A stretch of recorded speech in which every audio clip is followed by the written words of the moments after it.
अस्सलाम वालेकुम everyone. This is episode number 3 and season number है हमारे पास 4। यहाँ पे सीज़न नंबर 1 लिखा हुआ है, तो ये एक्चुअल में बच्चा केमिस्ट्री का था, इस वजह से। तो हमारे पास जो है वो बायो के जो सीरीज़ है उसमें सीज़न नंबर 4 है और एपिसोड नंबर कौन सा है हमारा आज 3 है। और आज जिस चीज़ को डिस्कस करना है हमने डिटेल में लेके जाएंगे, उस टॉपिक का नाम क्या है? उस टॉपिक का नाम है माइटोसिस।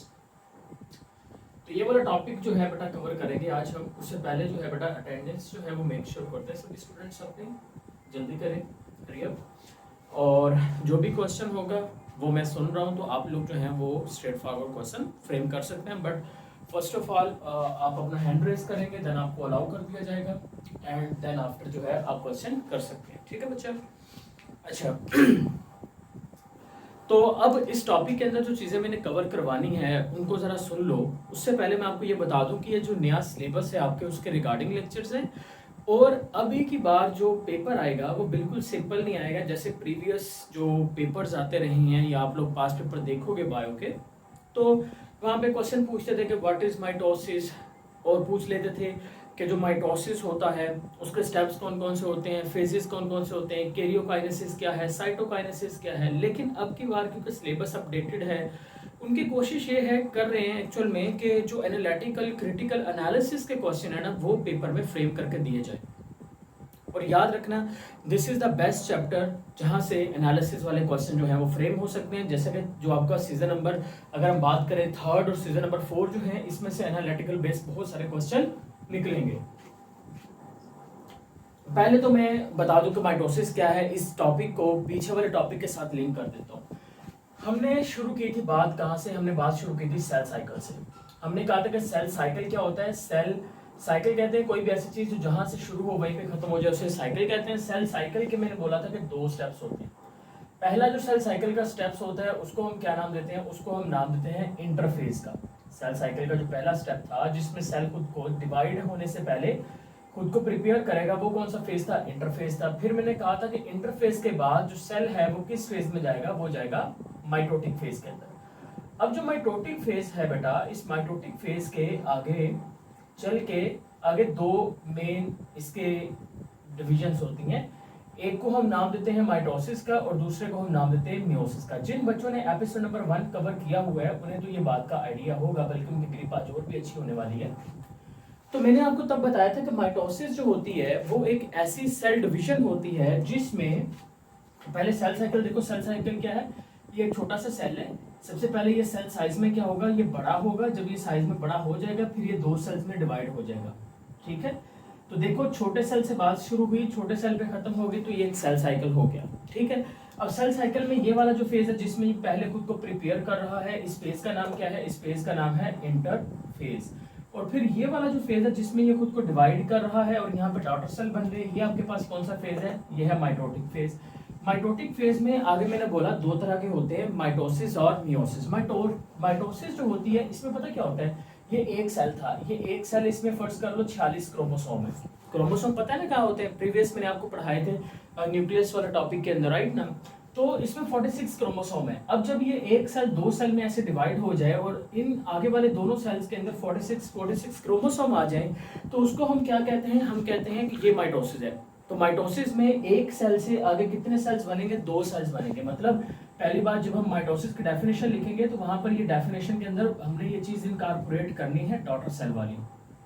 ठीक है, तो आपने ये क्या कहना है कि माइटोसिस एक ऐसी सेल डिवीजन होती है, ठीक है, जिसमें एक सेल जो है वो 2 डॉटर सेल में डिवाइड हो जाता है और number of chromosome daughter cell में भी उतने ही होते हैं जितने के किस में होते हैं? पेरेंट सेल में होते हैं। क्लियर हो गया यहाँ तक?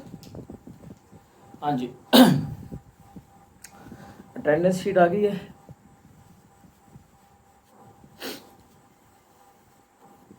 ओके। कौन है? नहीं नहीं नहीं बेटा, दोबारा पूछिए, मैंने सुना नहीं।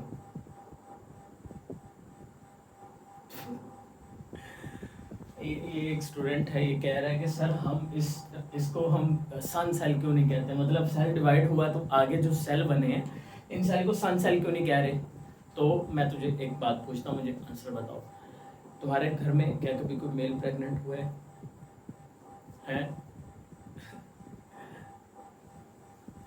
बताओ, किसी ने पैदा किया आगे बच्चा? नहीं ना। तो दैट्स इट, मतलब आगे डिवाइड होने की जो काबिलियत है वो किसके पास है? वो डॉटर के पास है। सो दैट्स वाई ये जो सेल है जब ये डिवाइड होगा तो आगे जो सेल बनेंगे वो कौन से बनेंगे? वो डॉटर सेल बनेंगे। तो लोल समझ आ गया। तो ये चीज़ आपने याद रखनी है कि डॉटर सेल, ये इस वजह से हमने इसको लिखा। तो अब माइटोसिस को हम डिफाइन करते हैं यहाँ पे बेटा। सबसे पहली चीज़ तो हम देखते हैं it is a cell division, it is a cell division in which, जिसमें क्या हो रहा है? one parent cell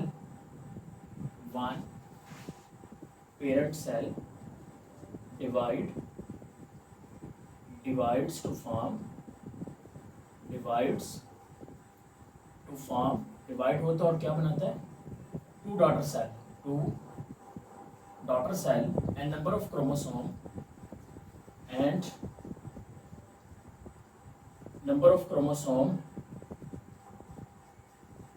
is same in both daughter and parent cell।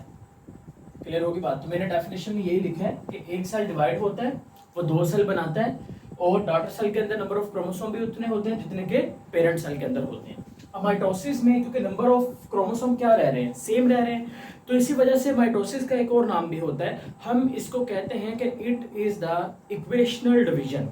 सही है। जो मियोसिस होती है ना, मियोसिस में बच्चा पता क्या होता है कि एक डॉटर सेल, जो एक सेल होता है ना, उस एक सेल से आगे कितने सेल्स बनते हैं? आगे 4 सेल्स बनते हैं। एक सेल से आगे कितने सेल्स बनेंगे? 4 सेल्स बनेंगे। मान के चलो अगर इसमें 46 क्रोमोसोम है तो आगे वाले जो डॉटर सेल होंगे उनमें 23 क्रोमोसोम आ जाएंगे, मतलब क्रोमोसोम आधे हो जाते हैं। इसी वजह से मियोसिस का जो दूसरा नाम होगा, इसको आपने याद लिख लीजिए नोट्स के अंदर, रिडक्शनल डिवीजन।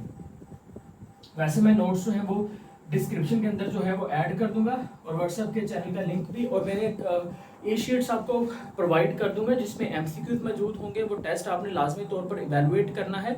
आपने वो जब आप लोग उसके ऊपर टिक करोगे ना, गूगल फॉर्म्स के अंदर मैंने टेस्ट आपको बना के दिए हुए ई शीट्स में, और आप जैसे ही उसको मतलब एमसीक्यूज टिक करोगे, सबमिट करोगे, तो आपने जितना भी स्कोर किया है वो आपको वहाँ पे फौरी तौर पर आंसर मिल जाएगा उसका। समझ में आ गई बात?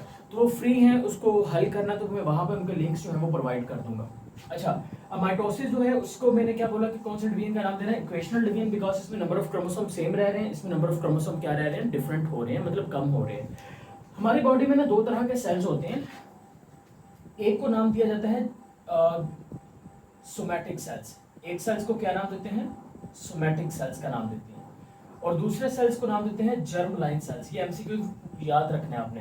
तो आपने याद रखना है जो बॉडी के सोमैटिक सेल्स होते हैं वो किस डिवीजन के जरिए से डिवाइड होंगे? माइटोसिस के जरिए से। और बॉडी के जो जर्म लाइन सेल्स होंगे वो किस डिवीजन के डिवाइड होंगे? मियोसिस के जरिए से। सोमैटिक सेल्स कौन से होते हैं? जो बॉडी के ये सेल्स जो हैं, जैसे कि आई सेल, उसके बाद lung cell, hair cell, brain cell, ये स्किन सेल, ये सारे के सारे कौन से सेल्स हैं? ये सोमैटिक सेल्स हैं।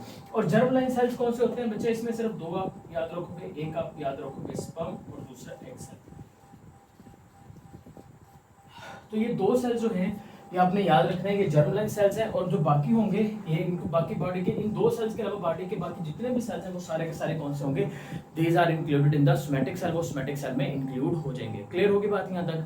अब हम इसको आगे फर्दर जो है वो लेके चलते हैं माइटोसिस को। तो माइटोसिस जो है इसके बच्चा आगे ना 2 बेसिक आप याद रखो कि स्टेप्स होते हैं। इसके बुनियादी स्टेप्स आगे 2 ही होंगे।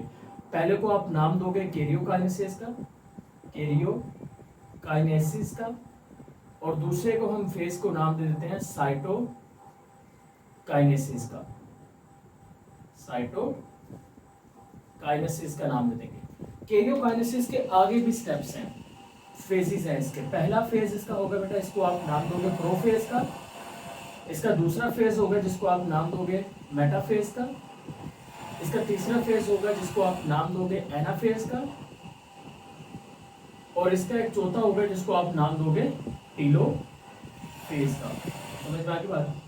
टीलोफेज का। तो ये चीज़ आपने याद रखनी है। अच्छा, मैं आपको एक छोटा सा क्विज जो है वो पूछूंगा अभी थोड़ी देर में। उससे पहले आपकी बुक की तरफ ज़रा रुजू करते हैं। और आप लोग सारे बच्चे अपने बुक्स जो हैं वो ओपन करें इस टाइम, अभी ज़रूरत है थोड़ी सी, ताकि जो बच्चे बुक से करना चाहते हैं इसको हेडिंग्स वगैरह तो वो यहाँ से लगा लें। बुक के ऊपर अगर आप लोग आएँ तो यहाँ पे पहली लाइन के अंदर जो है यहाँ पर हेडिंग आप लोग ऐड करें इंट्रोडक्शन की, जहाँ पे लिखा हुआ है जर्मन बायोलॉजिस्ट वाल्टर फ्लेमिंग जो है उसने माइटोसिस जो है उसको डिस्कवर किया था 1880s के अंदर। इसको जल्दी से अंडरलाइन करो, ये इंट्रोडक्शन आ गया। डेफिनेशन यहाँ पे नजर नहीं आ रही तो डेफिनेशन जो है वो आप ये वाली लिखो, ये आप लोग जो है वो लाजमी तौर पर लिखोगे। अब मैं आपसे क्वेश्चन ये पूछना था कि जो वाल्टर फ्लेमिंग ने माइटोसिस डिस्कवर की है ये इसने किस सेल में डिस्कवर की थी, प्लांट सेल में कि एनिमल सेल में? क्योंकि जो प्रीवियस सीजन था उसमें मैंने आपको पढ़ाया था कि सबसे पहले जो रॉबर्ट हुक था उसने किस सेल को डिस्कवर किया था, लिविंग को, नॉन लिविंग को, एनिमल सेल को, प्लांट सेल को, किसको, राइट ना। इसी तरह से यहाँ पे भी मैं ये पूछ रहा हूँ कि जो वाल्टर फ्लेमिंग का जिक्र यहाँ पे किया गया है 1880s के अंदर बेटा, तो उसने माइटोसिस जो है वो किस में डिस्कवर की? एक्चुअल में याद रखना कि एनिमल सेल के अंदर माइटोसिस किसी और ने डिस्कवर किया, प्लांट सेल में किसी और ने डिस्कवर किया। तो आपको क्या करना है, आपको ये चीज़ मुझे कमेंट सेक्शन के फॉर्म के अंदर बतानी है, वरना बाकी लोग जो है वो अभी जो बाद में कहीं रिकॉर्डेड लेक्चर किसी फॉर्म के अंदर देख रहे होंगे तो वो भी बता सकते हैं।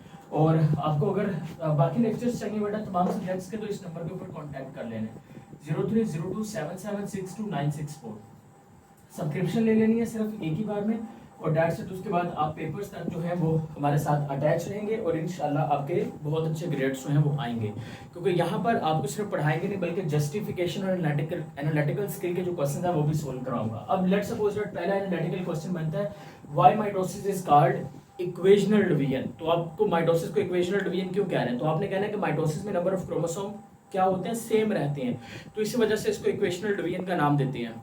फिर आपसे ये क्वेश्चन पूछा जा सकता है कि जो माइटोसिस है वो किस में होती है। लेट्स सपोज दैट ना हमारे पास सेल्स होते हैं, एक होता है यूकैरियोटिक सेल, एक होता है प्रोकैरियोटिक सेल। तो यूकैरियोटिक सेल जिसमें न्यूक्लियस होता है, प्रोकैरियोटिक सेल जिसमें न्यूक्लियस नहीं होता। तो एमसीक्यूज बन सकता है कि जो हमारे पास यूकैरियोटिक सेल है क्या उसमें माइटोसिस होती है कि प्रोकैरियोटिक में होती है, तो आपने कहना है यूकैरियोटिक सेल में क्या हो रही है, माइटोसिस हो रही है। तो क्या प्रोकैरियोटिक सेल्स में माइटोसिस नहीं होती, तो मेरा आंसर होगा नहीं, प्रोकैरियोटिक सेल में माइटोसिस नहीं होती। तो फिर एक क्वेश्चन राइज होगा कि प्रोकैरियोटिक सेल में माइटोसिस क्यों नहीं होती, क्योंकि प्रोकैरियोटिक सेल बहुत सिंपल सेल होता है, उसके अंदर न्यूक्लियस वगैरह नहीं होता। क्योंकि अगर हम माइटोसिस की बात करते हैं तो माइटोसिस का जो पहला स्टेप होता है उसके 2 स्टेप्स नजर आ रहे हैं और 4 फेजेस नजर आ रहे हैं कैरियोकाइनेसिस के। What is karyokinesis? It is a division of nucleus, it is a division of nucleus. पहले तो मैं आपको इसका ओवरव्यू दे दूं कि ये कहना क्या चाह रहा है, उसके बाद मैं फिर वापस लेके आता हूँ इस बात के ऊपर जो मैंने शुरू की थी। देखो पता माइटोसिस सिंपली कैसे हो रही है, ये एक सेल है और ये इस सेल के अंदर उसका क्या मौजूद है, ब्रेन ऑफ सेल है, मतलब न्यूक्लियस मौजूद है। तो सबसे पहले माइटोसिस जब शुरू होगी तो कैरियोकाइनेसिस होगी। कैरियोकाइनेसिस का मतलब क्या, डिवीजन ऑफ न्यूक्लियस होगी। मतलब पहले तो ये सेल जो होगा ना, ये एक सेल के अंदर एक न्यूक्लियस से कितने न्यूक्लियस बन जाएंगे, 2 न्यूक्लियस बन जाएंगे। फिर उसके बाद होगी साइटोकाइनेसिस। साइटोकाइनेसिस की डेफिनेशन होती है डिवीजन ऑफ साइटोप्लाज्म। इसके ऊपर एमसीक्यूज भी बन सकता है, ये भी आप लोगों ने याद रखना है। डिवीजन ऑफ साइटोप्लाज्म में क्या होता है कि जो एक सेल है इससे आगे 2 सेल्स बन जाएंगे, तो ये एक सेल आ गया, ये दूसरा सेल आ गया, तो डिवीजन ऑफ साइटोप्लाज्म हो गया, ये न्यूक्लियस आ गया और ये भी न्यूक्लियस आ गया। तो यहाँ पे देखो सबसे पहले न्यूक्लियस की डिवीजन हुई तो मैंने इसको क्या नाम दिया, मैंने कहा इट इज अ कैरियोकाइनेसिस। और उसके बाद जब ये साइटोप्लाज्म जो होता है ना, ये जो फ्लूइड मीडियम है इसकी डिवीजन हुई तो मैंने इसको क्या नाम दे दिया, मैंने इसको नाम दे दिया साइटोकाइनेसिस का नाम दे दिया। तो इस तरह से ये चीज़ आपने याद रखनी है, सिंपल क्या हो रही है, माइटोसिस हो रही है। अब प्रोकैरियोटिक सेल में माइटोसिस क्यों नहीं हो सकती, क्योंकि प्रोकैरियोटिक सेल में तो न्यूक्लियस ही नहीं है। प्रो का मतलब बिफोर, कैरियोन का मतलब न्यूक्लियस, मतलब इनके अंदर न्यूक्लियस नहीं होता। इसका मतलब जब न्यूक्लियस नहीं है तो क्या ये इतना कॉम्प्लिकेटेड प्रोसेस में होना चाहिए, तो मैं कहूँगा इतना कॉम्प्लिकेटेड प्रोसेस में नहीं होता। तो ये कारण आपने इसका याद रखना है। क्लियर होगी बात? अच्छा, पॉइंट नंबर 2, अगर प्रोकैरियोटिक सेल में माइटोसिस नहीं होती तो फिर प्रोकैरियोटिक सेल में क्या होता है। तो प्रोकैरियोटिक सेल में बेटा ये पॉइंट्स आपने लिख लेने हैं। इसके अंदर एक और डिवीजन हो रही होती है जिसको आप नाम देते हैं बाइनरी फिशन का,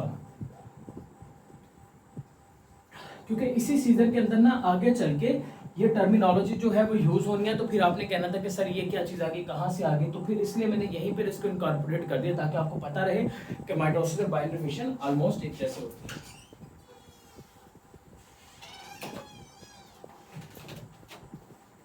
हाँ जी, नोट्स बन रहे हैं?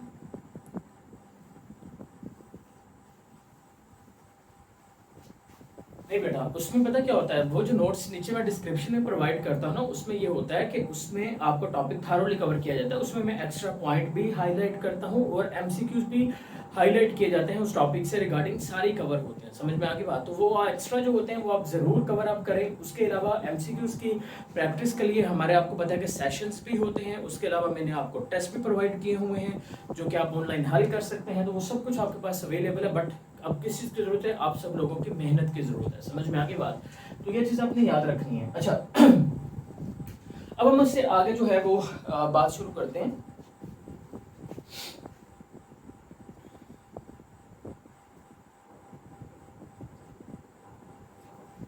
ओके, सो बाइनरी फिशन क्या होता है? देखो, बाइनरी फिशन और माइटोसिस साइड बाय साइड ऐसे लिख लो और फिर इसके दरमियान ना थोड़ा सा डिफरेंस जान लेते हैं क्या होता है।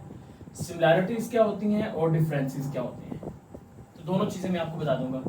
मतलब ये आपने याद रखना है कि अगर आपसे सिमिलैरिटी पूछ ले या डिफरेंसेस पूछ ले, आपको दोनों पता होना चाहिए। नंबर 1, माइटोसिस, पहले डिफरेंसेस लिखवा दूं। माइटोसिस जो होती है ये एक कॉम्प्लेक्स प्रोसेस है, मतलब इसमें आगे बहुत सारे स्टेप्स होते हैं। ये देखो कितने सारे लिखवाए। बाइनरी फिशन के अंदर no further process, no further steps, इसके अंदर कोई फर्दर स्टेप्स नहीं होते, पहला पॉइंट। दूसरा पॉइंट, माइटोसिस जो होता है ये यूकैरियोटिक सेल में होती है, यूकैरियोटिक सेल में हो रही है। और ये किस सेल के अंदर होती है? ये प्रोकैरियोटिक सेल जो हैं उनके अंदर होती है। जो माइटोसिस होती है इसमें आपने याद रखना है कि ये एडवांस डिवीजन है और ये आपने ये रखना है कि ओल्ड प्रोसेस हो है। ये हो गए इसके डिफरेंसेस। अब हम लिखते हैं बच्चे इसकी सिमिलैरिटीज। समझ में आ गई बात? सिमिलैरिटीज की हेडिंग पे आ जाओ।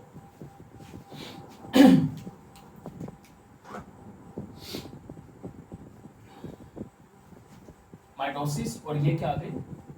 This is the binary fission. अच्छा, क्या क्या बेटा बोल रहे हो दोबारा से? सॉरी, मैं सुना नहीं।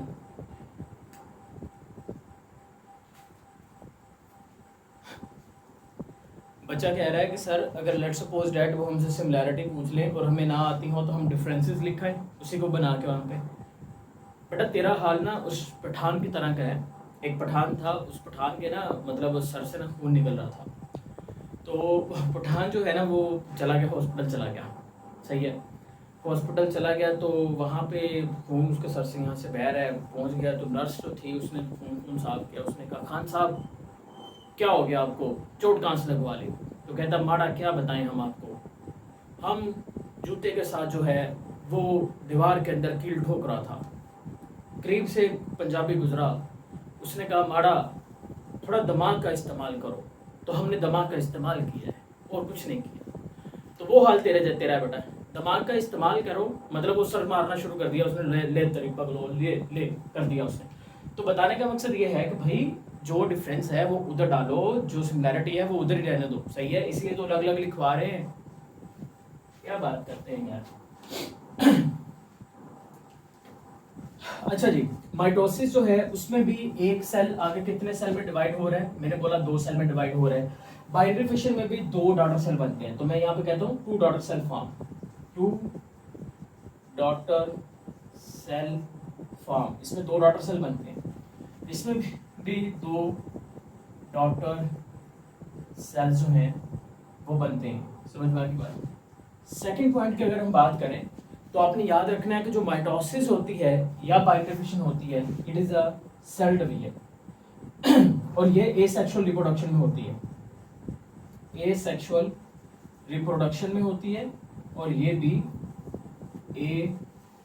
एसेक्सुअल रिप्रोडक्शन में होती है। क्लियर होगी बात? अच्छा, यहीं से मेरे को एक छोटी सी बात याद आ गई स्टोरी। वो स्टोरी है one of the best lawyer of this world, जिसको हम आज भी याद रखते हैं उसके काम के लिए। शायद किसी बंदे ने नाम सुना होगा इब्राहम लिंकन का। Who from of you knows who is Abraham Lincoln and what he did and what is his story? Anyone? Come on.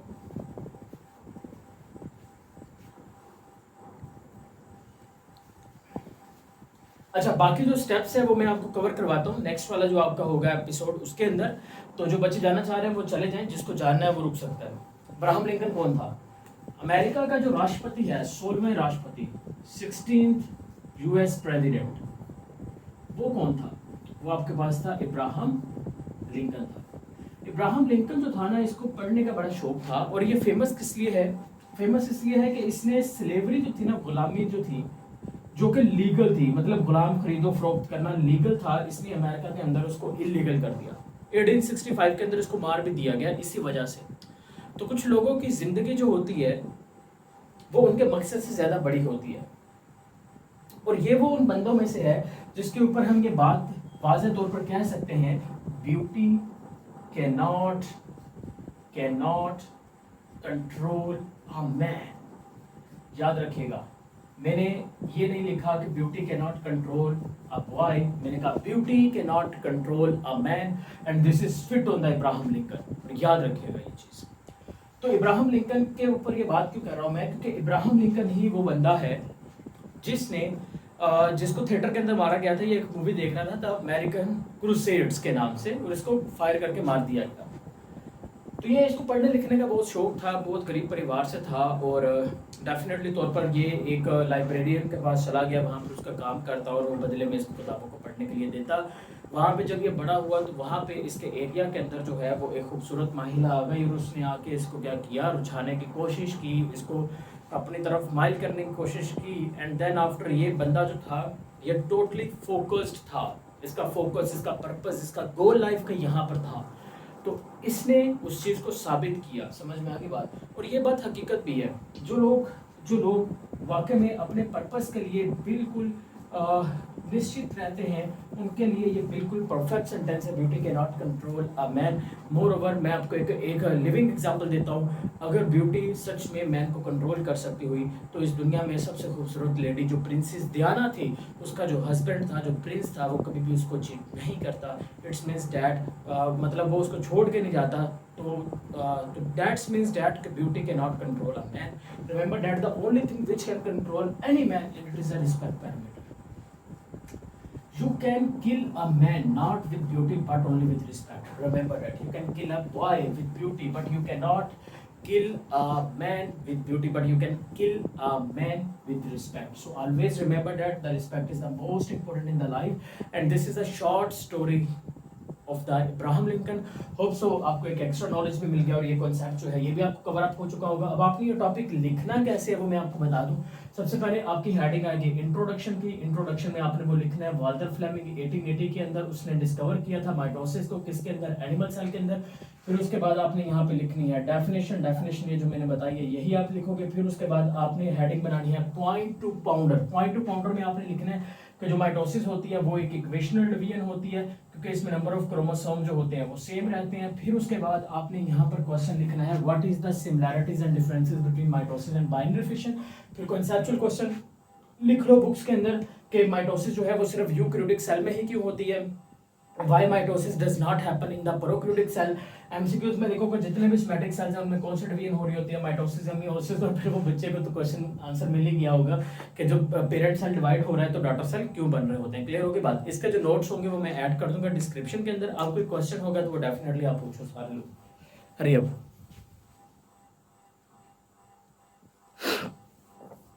नहीं बेटा, इब्राहम लिंकन के बारे में जो आप बोल रहे हो ना वो एक अलग स्टोरी है, वो भी बताते हैं। चले आप बताओ चलो आपकी सुन रहे हैं अभी।